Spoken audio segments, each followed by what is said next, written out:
Audio Jungle.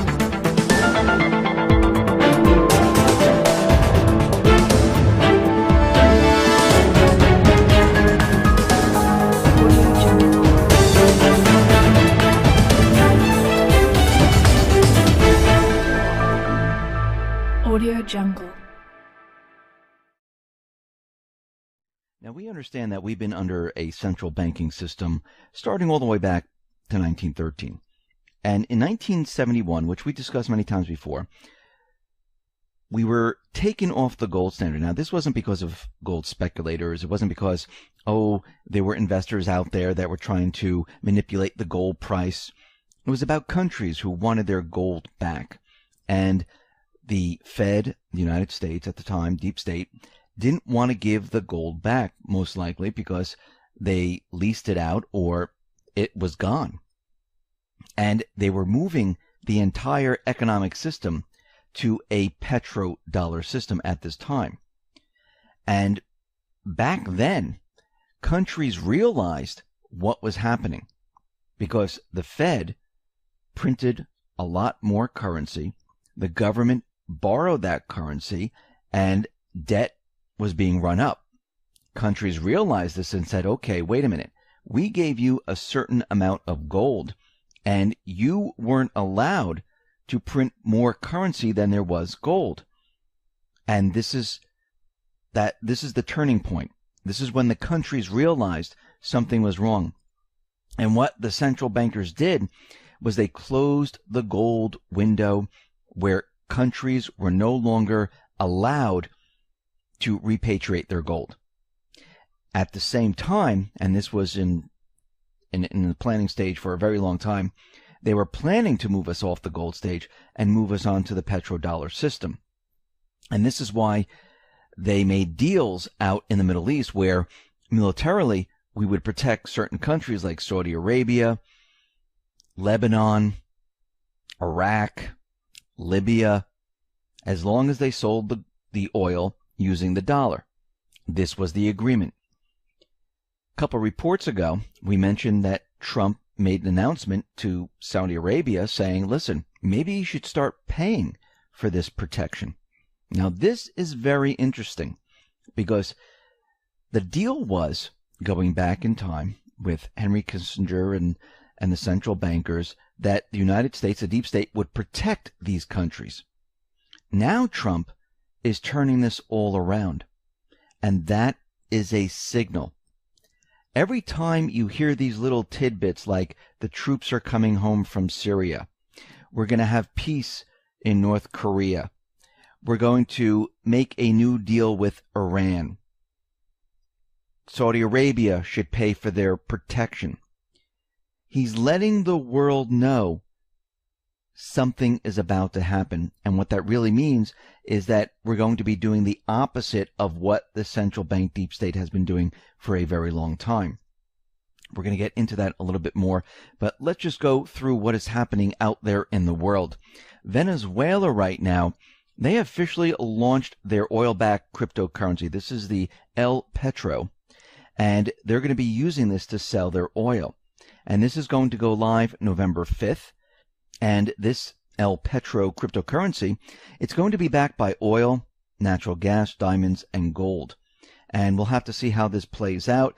Of course, the critics are out there saying that this is going to be a disaster. Cryptocurrencies cannot be used in this fashion. So we're going to watch the whole thing go up in flames. Maybe, maybe not.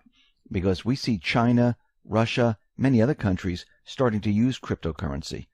And countries out there will exchange using cryptocurrency. So what this allows Venezuela to do, it allows them to bypass the sanctions.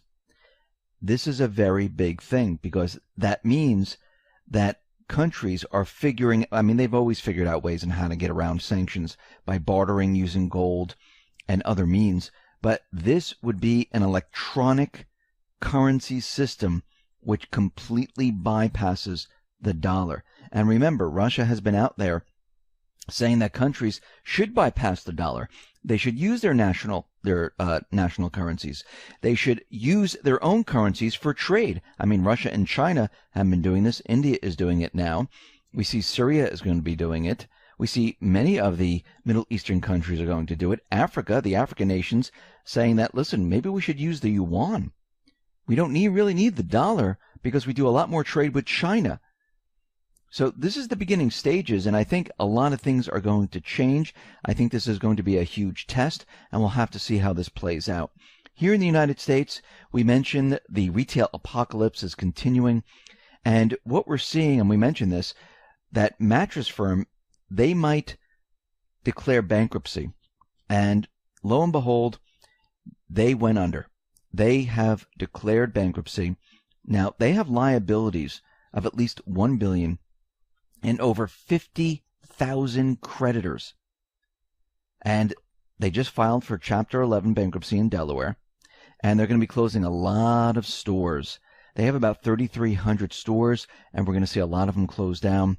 And I think this holiday season, they're going to be closing about 700 stores. And this is during the busiest time of the year. And we can see that many other stores are heading down the same exact path. And after this holiday season, I think we're going to see a lot of stores start to close up shop. I know Walmart, Target, they've been out there saying that, oh, it's the tariffs, that's why we're going to have a really bad holiday season. I don't think it has anything to do with the tariffs. I think they already knew that this holiday season was going to be bad, because if you look back at the last couple of holiday seasons, they've been absolutely awful. And they continually try to cover it up with weather, online, and everything else, and now they're using tariffs. So we're going to see the economy continually decline. It's not getting better. Yes, the manipulated numbers like unemployment, where it came down to 3.7%. This is the lowest unemployment since 1969. Remember, this information is manipulated. It's manipulated on purpose. This is part of the plan. It's to make the economy look incredibly strong. Actually, the New York Fed is taking the opposite stance of what Trump and his administration are taking. The New York Fed is saying, listen, no, GDP is not going to be that great. We're starting to see the economy slow. We don't see anything in the 3s or 4s or 5s. We're seeing it around 2%, 2.27%, around that area. Now, I remember going back to the Obama administration, where the Fed was always telling us that GDP was going to be 3.5%, and they had to work the opposite way because it never reached that high.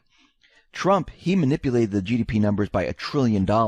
So he has the ability to make GDP look any way he wants. And we can see that the Fed, they're trying to counter this. And of course, why are they trying to counter this? They're countering it because they don't want everyone believing the economy is doing well, because it doesn't fit into their narrative. A strong, incredible economy with 3.7% unemployment, the stock market soaring, everything looking great, all of a sudden collapses. How is this possible under the Fed? It doesn't make sense. And they're trying to counter this any way they possibly can. Remember, inside the Fed or any of these countries or organizations, there's always good guys and bad guys. And I do believe that Powell, who's the head of the Fed, he is working with Trump, and there are other, Fed officials out there that are against what Powell is doing. They don't want to bring down the economy. They want it to come down, but they want it to make it look like Trump brought it down. They don't want to make it look like the Fed brought it down. So they're trying to counter this any way they possibly can.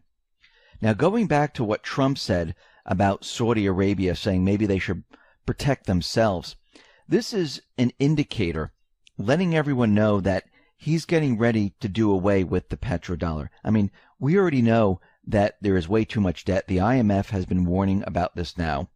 We know that the Biz has been warning about this now. Trump and the Patriots, they already know there is way too much debt. When Trump came into office, he was saying the stock market's a bubble, the housing market's a bubble, the debt is way too high.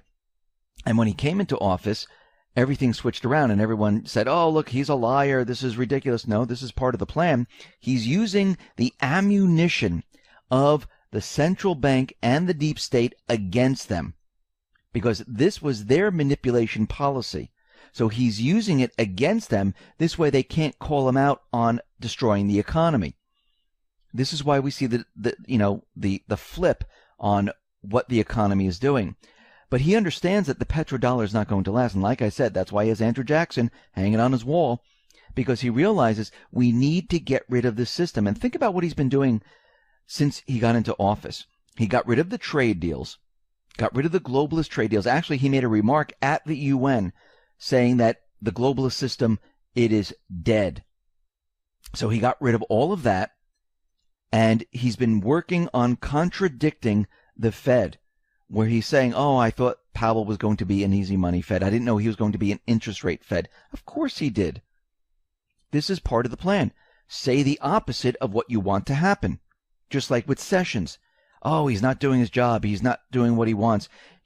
What he's doing, he wants the mainstream media and the people out there to say, oh, the Fed, the Fed, the Fed, the Fed. And when the whole thing comes down, the Fed. He's doing the same exact type of strategy that he used on Sessions. This is what he does. He's already telling us, because he made that remark to Saudi Arabia, that the petrodollar is done. Saudi Arabia is going to have to protect itself.